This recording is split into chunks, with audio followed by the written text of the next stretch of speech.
So our next session is entitled New Treatment Review, Cannabidiol, I finally said that correctly, I think, right? Deep brain stimulation and laser ablation. The session is generously sponsored by the Henry Ford Comprehensive Epilepsy Center. And here to present on this topic are Dr. Gregory Barkley, an epileptologist, and Dr. Ellen Eyre, a neurosurgeon. Both are from Henry Ford Comprehensive Epilepsy Center. Please join me in welcoming them.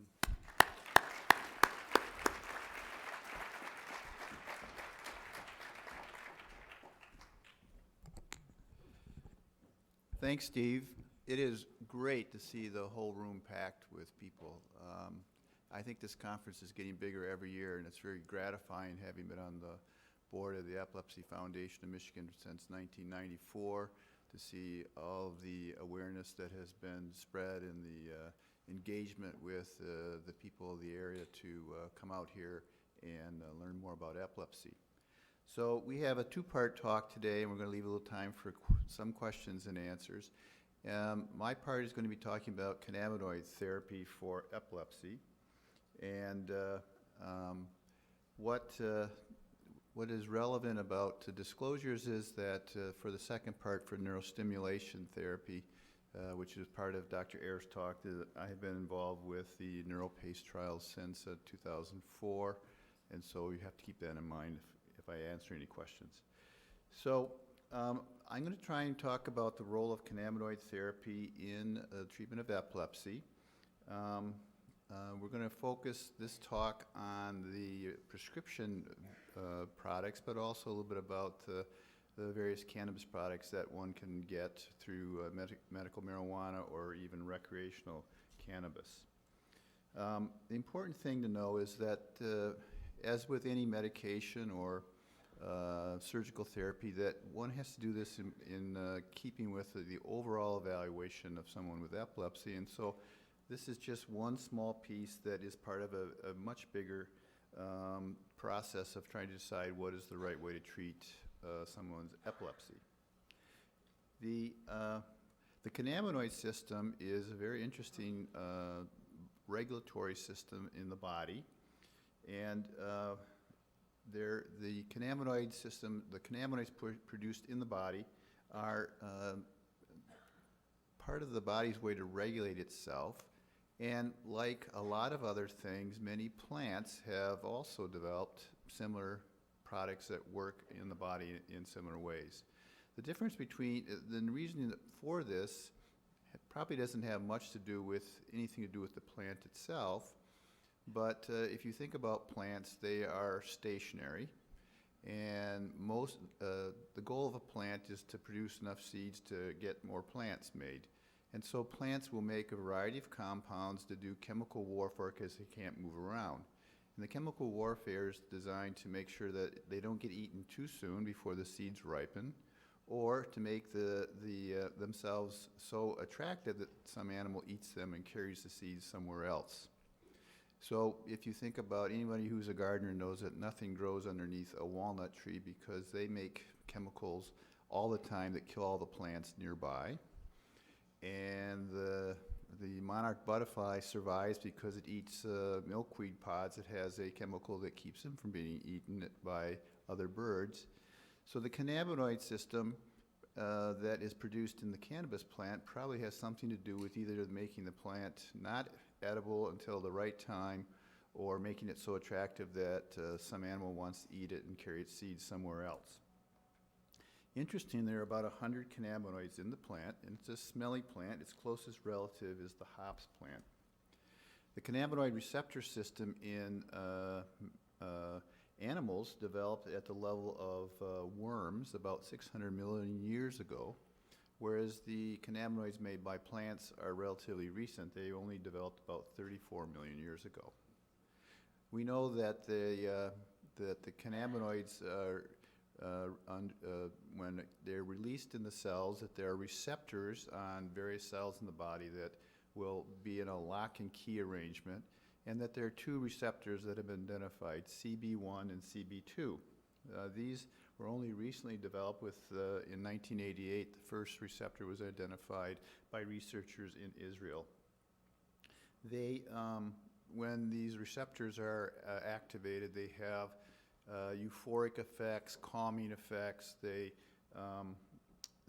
do not affect the heart rate or respiratory activity. So unlike systems like the opioid system, if one takes an overdose of these, or even with high doses in medication therapy, it doesn't stop people from breathing.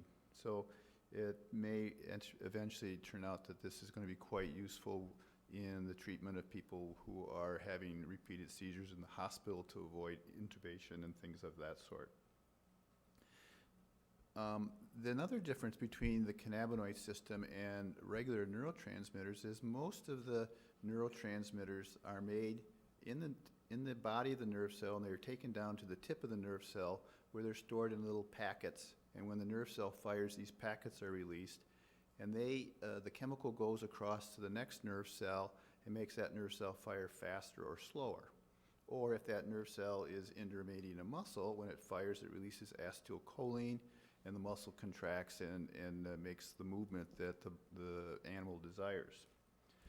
So the cannabinoid system is different. Instead of being at the tip of the nerve cell, it's up at the receptor, and it actually affects the release of the chemical packet upstream at the previous nerve cell. So, and it's made just in time. It's not stored, so it's a much different system. One of the things that's important to recognize about the cannabinoids is that among the many effects that they have is that there have been a lot of studies that show, particularly in immature animals, that THC, the major cannabinoid that one thinks of, has effects on memory and learning. And so THC is something that one should avoid taking, particularly during learning years. So children, teenagers, young adults, probably up to about age 25, this has been measured to show cognitive effects on learning and memory. With CBD, it's been only recently studied, and at least in the trials with Epi Dialects brand CBD, there were no significant cognitive effects. So I've mentioned that these cannabinoid system is part of euphoria relaxation.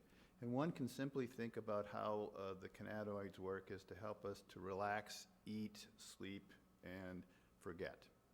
So you can think about, wow, these things could have a lot of different uses for people with anxiety and pain and sleep disorders as well as epilepsy. It's interesting to think that when one talks about the euphoria people get when they're in the groove in athletics or the runner's high, people often say that, oh, that's my endorphin system, which is the body's opioid-like system, but it's really not. It's the cannabinoid system. So how did the cannabinoids stop seizures? It's probably by inhibiting the release of the excitatory neurotransmitters, mostly glutamate and aspartate. And there's some evidence that I won't go into that shows that is probably its major mechanism. So the way the cannabinoids work is that it stops so that when you think about nerve cell balance, there are nerve cells that release excitatory signals. There are nerve cells that release inhibitory signals. And one has a seizure when there's too much excitatory activity, too little inhibitory activity, or some combination of the two.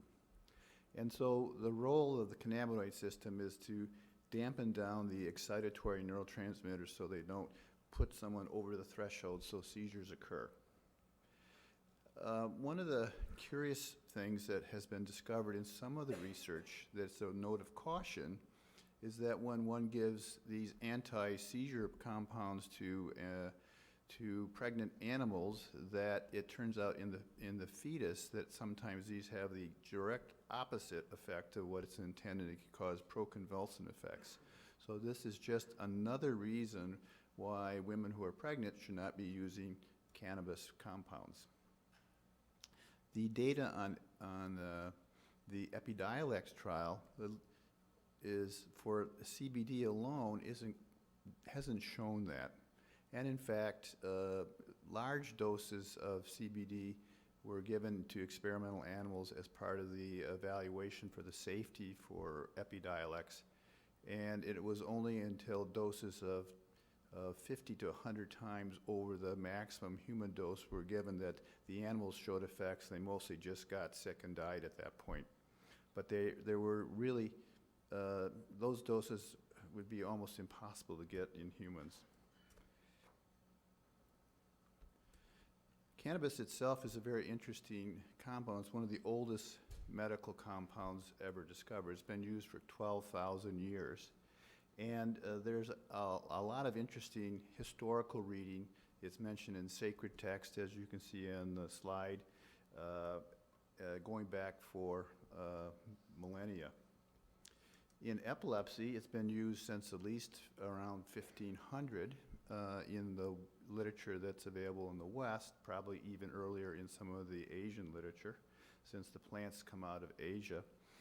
And even in the United States, there are research. When I was in medical school, the pharmacology textbook that we all did was authored by Goodman and Gilman, and Goodman was a pharmacologist in Utah, and he, one of his many research projects, took THC, made some derivatives, and some physician colleagues actually gave it to institutionalized patients with epilepsy and found that it was successful in controlling their epilepsy.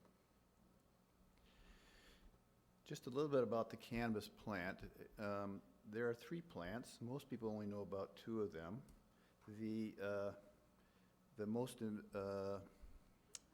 The prototype plant is Cannabis sativa, which is native to China.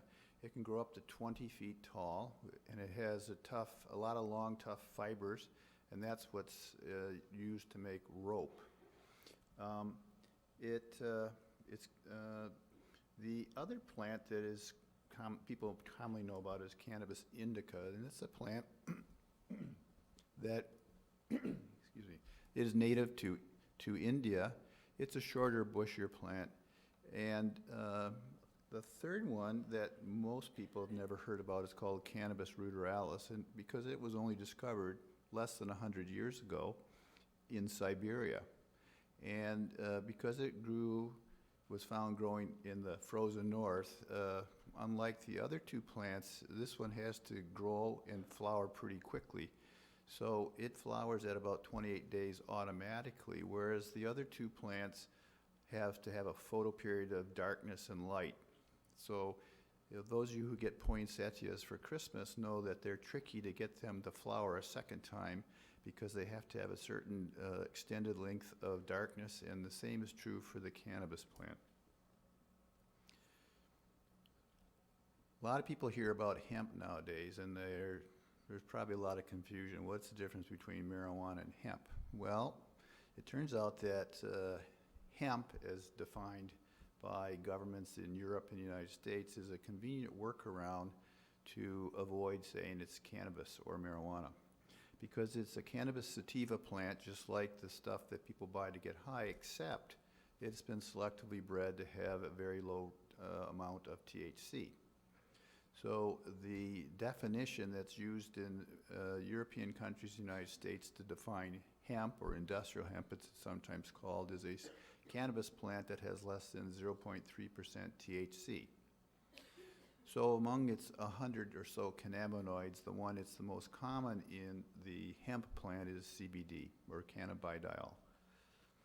The interest in this is that it's been used by the U.S. Navy for the ropes since the beginning of time.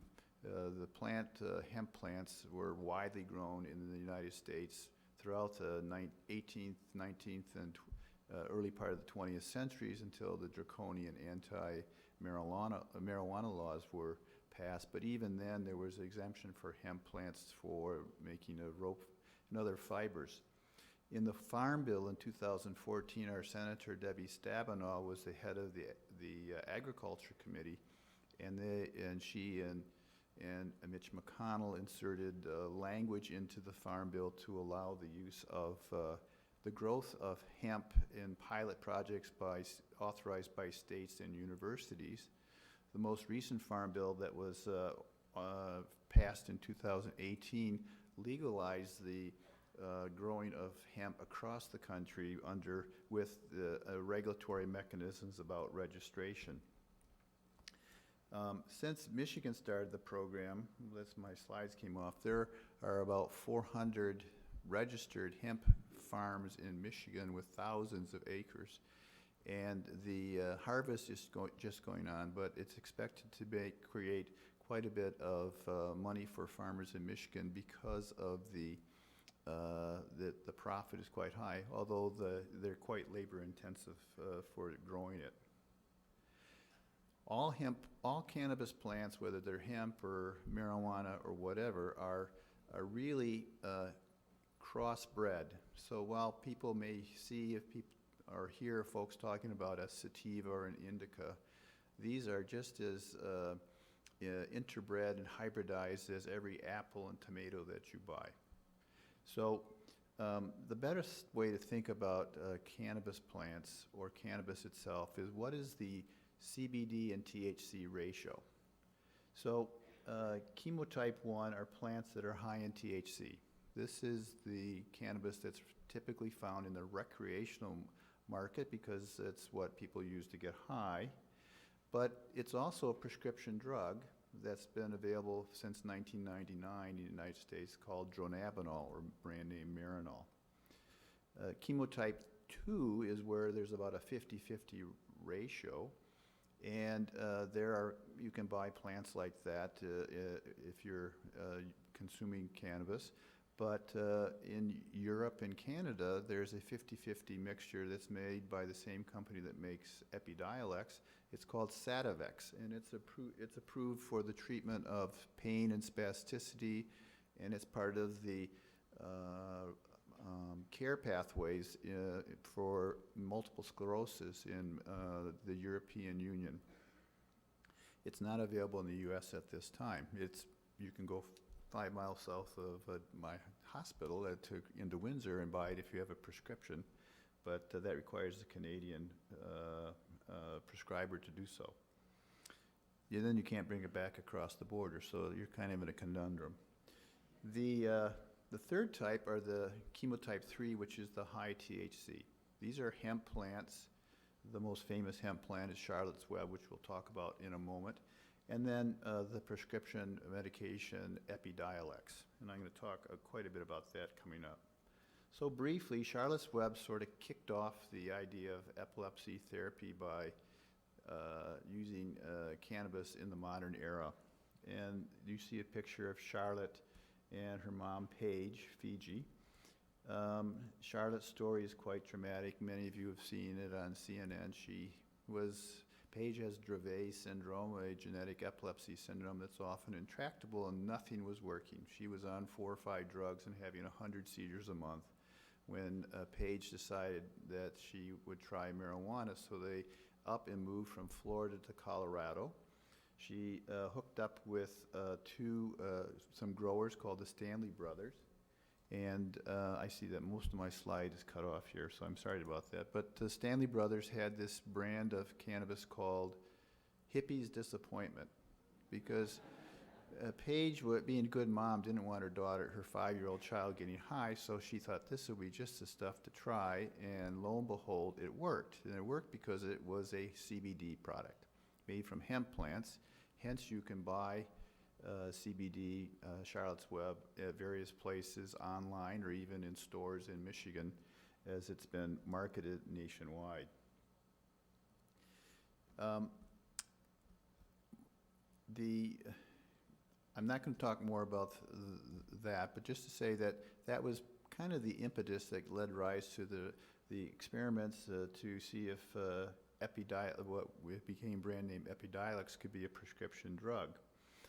But as I mentioned, we have had THC products that have been approved by the FDA for medical use since 1999, even though the DEA says there's no medical use. So Dronabinol is a synthetic isomer of THC, and it was approved for treatment of wasting syndrome in people with AIDS or in chemotherapy with nausea and vomiting.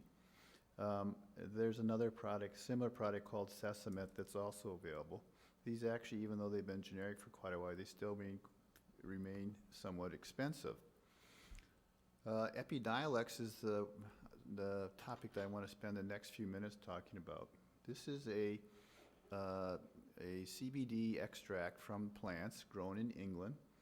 It began development in 2007. It was designated orphan drug, and it was actually approved by the FDA in 2018 in the spring, and it took about 4 months for the DEA to change its classification from Schedule 1, no medical use, to Schedule 5, which is the least controlled of controlled substances. Although, according to the DEA, all other forms of CBD, including all the stuff you can buy in gas stations, is Schedule 1 with no medical use. So right now, Epi Dialects is approved for 2 syndromes, Dravet syndrome, which is what Charlotte has, and Lennox-Gastaut, another devastating epilepsy. They have been doing trials on tuberous sclerosis complex, and I expect that at the American Epilepsy Society meeting in a month from now, we're going to hear about the results of those trials. So that probably will be the next approval. I'm also going to talk about the use of Epi Dialects by the researchers for other epilepsy syndromes in a few slides. But I want you to know that, as I mentioned, these compounds, the cannabinoid system, has a lot of use, and so part of the role of, or the possible role of CBD in treatment of human conditions is for some of its anti-inflammatory and immune effects. So it's being studied as an adjunct in treatment of glioma brain tumors and among schizophrenia, diabetes, Crohn's disease, and a variety of other syndromes. So this landmark study was the study of CBD and Dravet syndrome. And the trials were first published in March of 2016, and they took doses of 20 milligrams per kilogram per day for children with Dravet syndrome who were about average 10 years old, were having 13 convulsions a month, and they showed that the results showed a 39% drop in the convulsive seizures compared to the placebo group. The biggest side effects were somnolence, diarrhea, and decreased appetite. So depending on the cannabinoid, the effects on the appetite vary, and the THC tends to increase the appetite, and CBD tends to decrease the appetite. In my clinical use, the diarrhea is the most common side effect of CBD, and often limits the amount that people can take, although there are a variety of ways to try and get around that. The other trials that they did were with Lennox-Gastaut, and Lennox-Gastaut is a syndrome of another one of the epilepsy syndromes, very difficult to control, where children and adults have multiple seizure types, the most dangerous of which are the drop attacks, where they suddenly fall to the ground. So you often see them wearing helmets. There's usually associated with cognitive impairment of some degree. And this slide shows the comparison of the 2 trials that were done to show success. And you can see that the seizure frequency dropped 2 to 3 times compared to placebo in this double-blind controlled trial. Very dramatic improvement. I want to also now talk about an observational trial that the investigators were able to do while they were doing those 4 trials that I just mentioned on Dravet and Lennox-Gastaut. They had a expanded access program that the company provided to those researchers who were in the studies, and they were able to give this medication to people with drug-resistant epilepsy, and they were able to use it with pretty much across the board for anyone whose seizures weren't controlled. And they ended up giving it to over 600 patients and published the paper with the results in Epilepsy, the major journal of the American Epilepsy Society. And what they showed was that using the same doses of 10 to 20 milligrams per kilogram per day that were used in the trials with Lennox-Gastaut and with Dravet syndrome, that most of the patients had about a 50% drop in their seizures, both convulsive seizures and total seizures during the course of therapy. And so the medication was well tolerated, and the same side effects of sleepiness and diarrhea were the most common side effects, just like in the other trials. And I think that for those of you who have epilepsy that aren't a candidate, who may not be a candidate for epilepsy surgery or the stimulation therapy, as Dr. Ayer will talk about in the next few minutes, this is a drug to consider. Most of the response of insurers to this has been pretty idiosyncratic. It's so unpredictable. The one thing that I found to be the most useful is that many of the insurance plans will allow anybody who has been tried and failed on 3 or more anti-seizure medicines to get approval, although sometimes it takes 3 or 4 submissions. So what I have gotten to the point is when I try and write this prescription, I list all of the previously tried medications, if there's space to list them all, but at least the first 6 or 8 of them, and that has usually been the route to success. I want to talk in the last couple minutes about cannabis in Michigan. Medical marijuana was approved by the voters of the state with 63% approval in 2008. And there are forms that are available that's pretty simple to fill out. And just this past week, the state announced a reduction in the price of the medical marijuana card. So that's good news. In 2018, in November, recreational marijuana was on the ballot, and it was approved by 56% of the voters. And so that is on its way to being a reality. It looks like there have been a lot of obstacles in terms of trying to decide how to regulate this. And so the latest estimate from the Michigan Medical Marijuana regulatory authorities is that probably about April of next year is when you'll actually have storefront availability of cannabis in this state. Now, part of the problem is that these medications that are, when you purchase marijuana, is that you have no idea what you're buying, either in the plant, how it was grown, what kind of pesticides were used, what kind of herbicides, or in the various products, how was it extracted.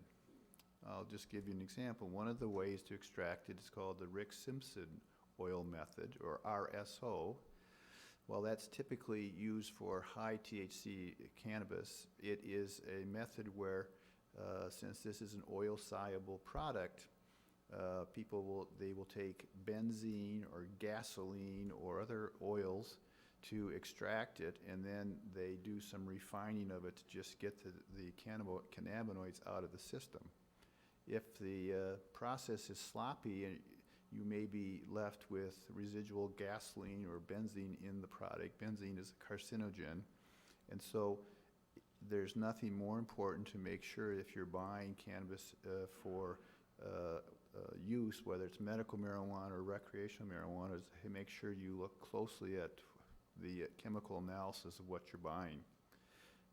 In California, Oregon, and Washington State, the researchers went and bought samples and found that most of the product that they were buying was incorrectly labeled.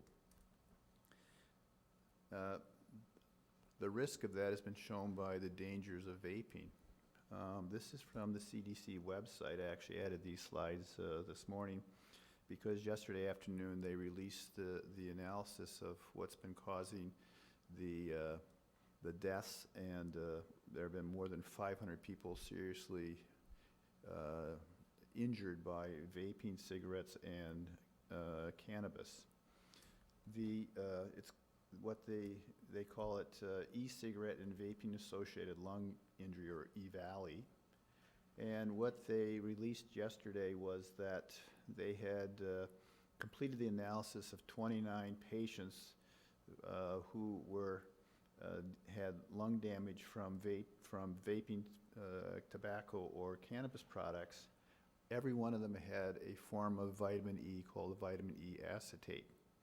And they think that this seems to be the culprit, for at least the leading culprit at this time. The vaping products were, 82% of the samples had nicotine and 82% had THC and 62% had nicotine. So these were not just marijuana vaping products, but they were also some of the tobacco substitute products. So the CDC recommends that people should not use e-cigarettes or vaping products that contain THC, particularly from informal sources like friends or family or persons or online dealers. They also say that while it appears that vitamin E acetate is associated with EVALI, evidence is not sufficient to rule out other causes, so that it may not be the only culprit. And the CDC recommends that you do not use e-cigarettes or vaping products that contain THC at this time. I think, well, it's too bad. I'm sorry that half of my slides seem to have been chopped off the bottom part, but there are at least 2 licensed testing facilities in Michigan. One is not too far from here on Pontiac Trail, called Iron Laboratories, and the other one is in Ann Arbor, and it's called PSI Laboratories, and they've been certified by the state to test cannabis products. And if you're going to buy cannabis and not use prescription medication, you should make sure that it's been tested and what you're getting is as safe as it can possibly be. So with that, I'm going to sum up this whirlwind tour of the cannabinoid system and let Dr. Ayer take over and talk about the second half of the talk.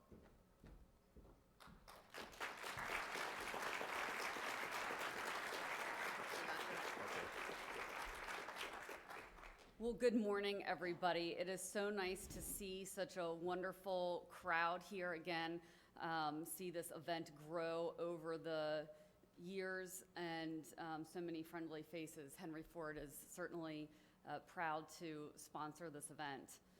So, as Dr. Barkley just mentioned, I'm going to be talking about some of the surgical advances that have developed in very recent, really in this last year, and well, last couple years. And as a surgeon, they're all surgical versions, so I'll go there. Just as part of my disclosures, the 2 main things that I'm going to be talking about are both related to Medtronic, and they support research that we do in this area. So, as this room is so keenly aware, you know, most people are well controlled with their epilepsy with medications, but unfortunately about 30% or a third are not. And you are very aware of the fact that that then affects absolutely everything in your daily life, from driving to working to safety and just cognition. So that's why we then consider surgery as an option for epilepsy. Now, the path to surgery, and when we start thinking about whether surgery is an option, we'd like to think that that path is straightforward, right? Now, maybe a little bit long, maybe a little bit unsteady. You know, it involves things like making sure we're mapping out where the seizures are coming from with our EEG recordings, looking at pictures of the brain, understanding the neuropsychological effects of the seizures, and then adding in where we need to with additional studies. And our hope as we go down this journey is that we're able to find one distinct area of the brain where we can say, that's it. This is where the seizure is coming from. And in that situation, then hopefully it's something straightforward. We can go and just take that part of the brain out. Sometimes what we have found, though, unfortunately, and becoming more common, is that it's really an unclear path. It takes some curves, it's very blurry, we're not sure where to go. And in those situations, it's often because what we find is that there's several areas in the brain from which the seizures are coming from. Maybe those are areas that we really don't want to remove because then we'll be taking away some function that's truly critical and important. Or that the area that's causing the seizures or areas are a little bit broad. It's not like one distinct pinpoint I can go right here.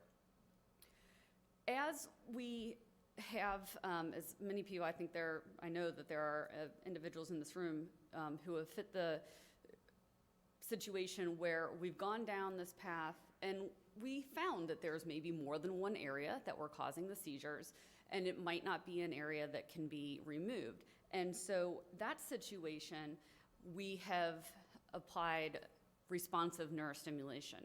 This is a device, the NeuroPace device, which, as Dr. Barkley mentioned, Henry Ford has been part of the pivotal trial and the long-term follow-up for these patients. But it really does require that we have a distinct area of the brain where we know the seizures are coming from, but typically an area that we do not want to be cutting out. And for individuals where the RNS system has been implanted, this is from their original trial, what we see is every time we stick something into the brain, everybody's seizures calm down for a short bit, but then as time goes on, the seizures continue to decrease with about 40%, at least in the treatment group, unlike the patients who are not getting the stimulation where the seizures get back to where they had come, where they were before. But again, this is for the situation where we know exactly, it's reasonably narrow where those seizures are coming from, but we don't want to risk taking that out. So where do we go in a situation where, again, maybe the area is kind of broad, or it's more than just 2 or possibly 3 areas that seem to be causing the problem? Fortunately, just in this last year, it's basically been almost exactly a year now, deep brain stimulation for the treatment of epilepsy has been approved. Now, deep brain stimulation, while newer to the epilepsy world, is not at all a new treatment. It is a treatment that has been out, approved in the US since '97, has been used in their preliminary phases and studies and over in Europe since '87. We have great experience with it in the treatment of things like Parkinson's disease and essential tremor. This has now been studied in epilepsy, and the pivotal trial for this was published back in 2010, and FDA approval came last year, so we can all discuss the lengthiness of FDA approval process, but nonetheless, that means that we have 5+ years of data in this for this treatment. So the difference between deep brain stimulation for those other things like Parkinson's disease or tremor is for epilepsy, we're targeting a different area of the brain. We're targeting what's called the anterior nucleus of the thalamus. It's kind of a very deep area in the brain. I think of it a little bit like a circuit breaker. So while in some of these other treatments, we're going to just that one piece of the brain, here, you may have the different rooms of electrical circuitry going on, and if something goes wrong, you need the circuit breaker to kind of shut it down. This is a common relay point in the brain for the spread of seizures, and that is why it is targeted and why we look to use this with individuals where their seizures might be more broadly distributed. So the pivotal trial that I mentioned before that brought us deep brain stimulation was called the Sante Trial, very similar to other trials. We got background baseline seizure frequency implanted and then monitored everybody for response. And eventually, after 3 months of treatment, everybody went into open label treatment, and then they were continued to be followed. The early results, so this is just over the first 6 months of treatment. Again, we stick electrodes in the brain, everybody's seizures calm down, but then those who do not get stimulation, their seizures come back. But see a progressive decrease in seizures for those who are getting the active stimulation. So that's nice. That's 40 to 50% reduction early on, wonderful. But what happens as we move on? The long-term outcomes is really what clinched the ability for this to be brought forward to the community and get FDA approval. So each one of those different colors is purely just a different way in which they did the analysis, just to show that no matter how you slice it and dice it, we're getting the same results for the most part. And what you can see is the reduction in seizure frequency from year to year, from 1 to 2 to 3 up to 5 years, stays decreased, and there seems to be a little bit of benefit of the continued stimulation over time. So we're seeing 60% or so decrease in seizures with deep brain stimulation. And following that, as you might expect, we see an improvement in quality of life. So lots of little bars, but if you look over towards the right side, basically a consistent improvement in thinking, in improvement in depression, in anxiety, executive function, so all the things that you would expect and hope to get better when your seizures are under better control. So we now have, again, deep brain, anterior nucleus of the thalamus, deep brain stimulation for the treatment of seizures, and in particular, it's really providing a new and wonderful option for patients with multifocal seizures. So that's the one big aspect of this, providing another option where we haven't had one before. But wait, there's more. We actually have expanded the way in which we do our bread and butter surgery. So this is also an exciting advance that we at Henry Ford are proud to be part of the pivotal trial that is ongoing for this, which is for the treatment of mesial temporal sclerosis, temporal lobe epilepsy, hippocampal sclerosis, whichever version or term you may have heard. This has been, for the longest time, one of the types of seizures coming from the deep area of the temporal lobe called the hippocampus that's been for years the most straightforward to treat. We can localize it, we see it on a picture, the recordings from the seizures all look very nice and clear, and so we would go in and make an opening right where that box is and take out that portion of the brain. As you can imagine, that is a scary endeavor for a lot of people, and I certainly understand why people might not have wanted to jump in and sign up for that. So now a new option is available, and that is laser ablation. So you can see the very tiny catheter there on the right, and the treatment occurs through what is literally, just bigger than a pinhole opening in the brain and the skull. So how does this work? It's called Visualase, that's the name of the laser fiber. And basically we develop a plan to be able to get the trajectory to get into the deep part of the temporal lobe. A laser is placed, and that is either before entering the MRI or within the MRI as we do it at Henry Ford for the most part. And then the laser is turned on, and we actually watch with the MRI the tissue being killed off. So that's called laser-induced interstitial thermal therapy, or LIT. And basically, we are watching in real time as we do this. You can see the orange on the right bottom. Now those images are kind of taken in a funky view, but you can see in the bottom us watching in real time. And what we're watching is the tissue being destroyed by heat energy, thermal energy. We know that as the temperature increases, there's a point at which we're actually killing off these cells. And so we use that, but also control for it by doing this in an MRI. We actually can say, we just want this area to get to this temperature and don't let the rest of this around it get any hotter. And we watch it happen, real time in the MRI. And what we're watching on the MRI, we see as correlating with the final answer from an MRI afterwards, like what actually finally gets sealed or gets coagulated. So again, this is not a new thing in the sense of this is like we're just kind of crazy coming up with, hey, let's stick a laser here. Visual haze and laser ablation is actually something that is widely used across many hospitals, thousands of neurosurgical procedures. It is approved for the ablation of lesions in the brain.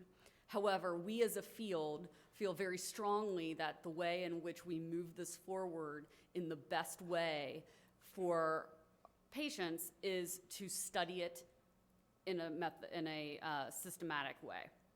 And that is where the SLATE trial comes about. So we are part at Henry Ford of the SLATE trial, which is stereotactic laser ablation for temporal lobe epilepsy.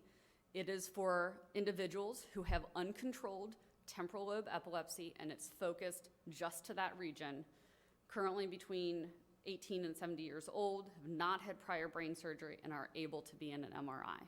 So if anybody here is interested, just wants to learn a little bit more, I do want to encourage you that in that far back corner, our team members are here from the study and are able to answer questions and even give you a rough idea about whether this might be a treatment option for you. And you can also contact our coordinator, Kelly Tundo. And I think with that, I don't know if there's any time for questions, but I will sum up.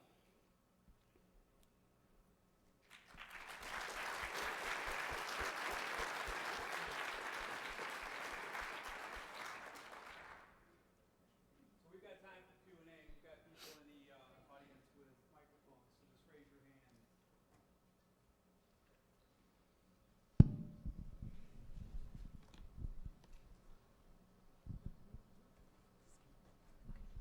You go right here.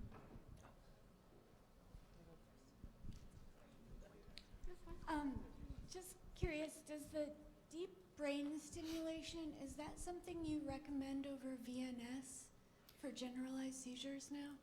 So technically, both of them are approved for focal seizures. With VNS, we have a lot of experience treating generalized seizures. With deep brain stimulation, again, it's been approved for focal seizures, and so the amount of experience that we have with it for generalized onset seizures is not something that I can say we have enough data to support that would be better or worse than VNS. It's just not been looked at, whereas for VNS, since it's been out for a number of years, we do have data just because we have been using it as an option for patients who have not had other options. I just want to say a couple things about neurostimulation therapy. So we have 3 options in neurostimulation. The vagus nerve stimulator has been available for 20 more years. The NeuroPace stimulator has been available for 3 or 4 years, and now we have the deep brain stimulation, all for epilepsy. So when you think about neurostimulation to stop seizures, there are both direct and indirect effects. The NeuroPace operates differently than the other 2 because the electrodes are placed right at the point where the seizures start. And the NeuroPace records brain waves continuously. And when we see patterns that are the seizure patterns, we can program the device to recognize those patterns and to fire the stimulation back to try and block the seizures. That's the direct effects. The other, over time, there's something about neurostimulation that has indirect effects that makes the brain less likely to seize for some reason. Those of you who have epilepsy know that you can sometimes feel a seizure coming on, and if you concentrate or relax or do something different, you can sometimes stop the seizure from happening. And at an electrical sense, that's what the indirect effects of neurostimulation is. It's changing the brain's readiness to have a seizure. So all 3 of these devices work on the indirect effects, making the brain less likely to seize. And over time, about half the patients or more, depending on the device, will have an improvement in seizure control. The only one that has a direct effect on the seizures starting themselves is the Neuro pace, because it's the only one where the electrodes are placed right on the seizure focus. So the vagus nerve stimulator is placed on the nerve in the neck, and that sends signals up to the brain. The DBS is in the thalamus, the relay center, which is the short-circuiting of the seizure process, but also all these things work by the indirect effects as well as the neural pace on the direct effects.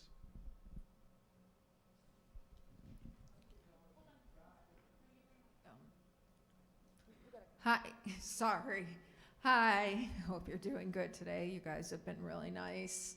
I had the VNS and it didn't work, so I had the RNS done, and I've had it since September, and it has worked. So whoever is thinking about getting this, I would totally, in my since I've had it done, I would get it.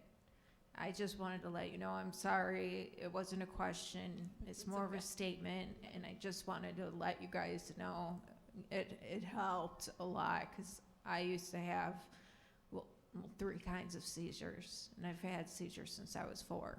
So I just want to let you know.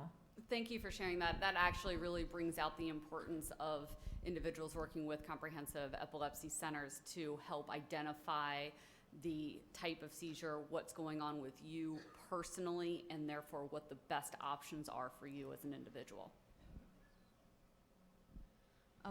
Quick question from a non-medical person, so forgive me, the vocabulary is going to be interesting. The portion of the brain where the laser ablation, what is it called? Where that's burning off, what does that usually control or function that will be lost? So it usually is involved in memory, not long-term memory, because your brain distributes long-term memory into other areas, but in how you absorb new memories.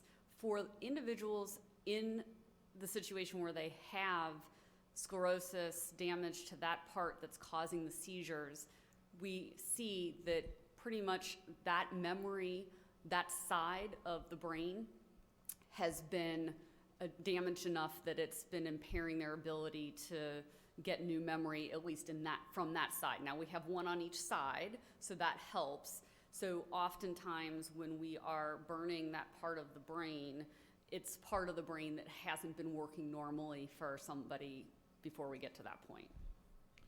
The term sclerosis means scarring, and so when people with temporal lobe epilepsy have an MRI, you often see the scar in that portion of the temporal lobe, and those are the best candidates for this kind of surgery.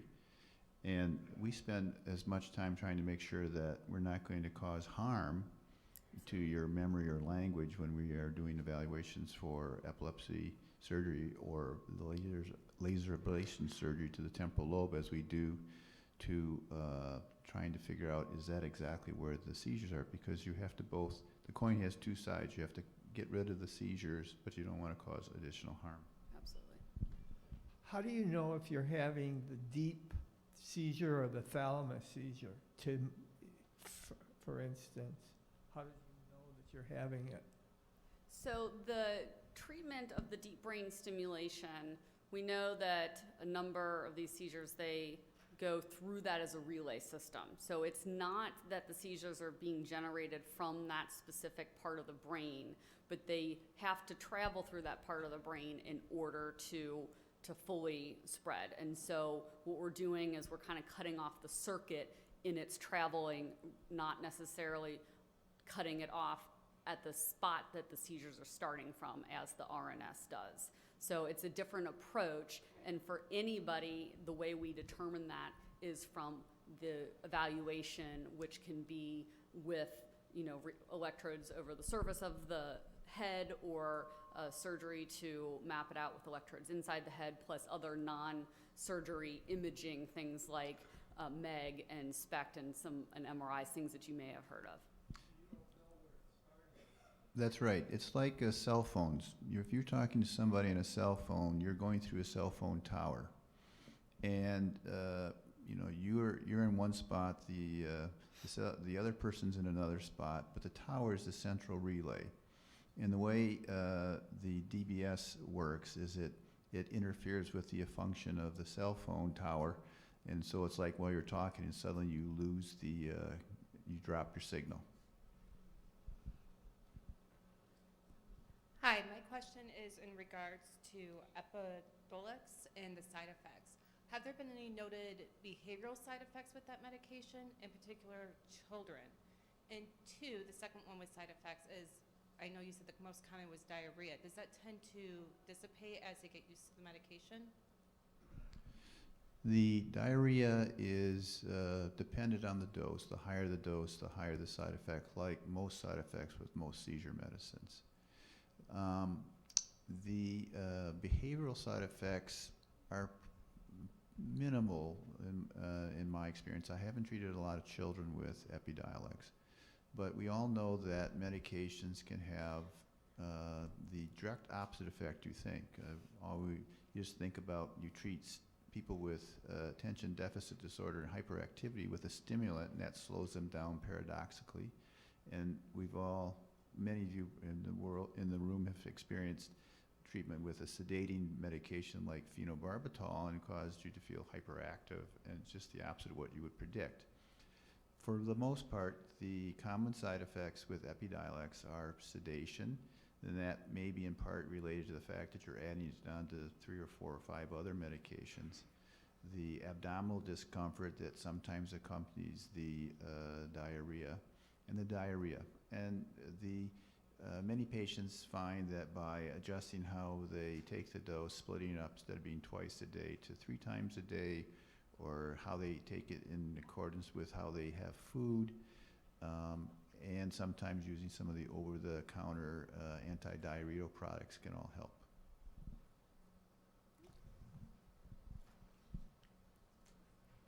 I have a question about using Neurogenesis to heal epilepsy, and also things like psychedelic drugs. How do they have a positive or negative effect on epilepsy? So for the latter question, the role of psychedelic drugs is uncertain in medical therapy in general. Those who've been reading the newspapers know that private donors have recently established a center at Johns Hopkins to look at the effect of psychedelic drugs on a whole host of human conditions, primarily psychiatric disorders. So it's not clear how a psychedelic drug might affect epilepsy positively or negatively. Neurogenesis is a term for the sprouting and development of nerve cells, and we can all practice neurogenesis simply by going and exercising more, because studies have shown that in laboratory animals, and been confirmed in humans, that regular exercise helps sprouting of the nerve cells in the hippocampus and other parts of the brain. So you can all do neurogenesis, and I strongly recommend daily exercise, and the more the merrier. Okay. Let's give our speakers a round of applause. That was fascinating.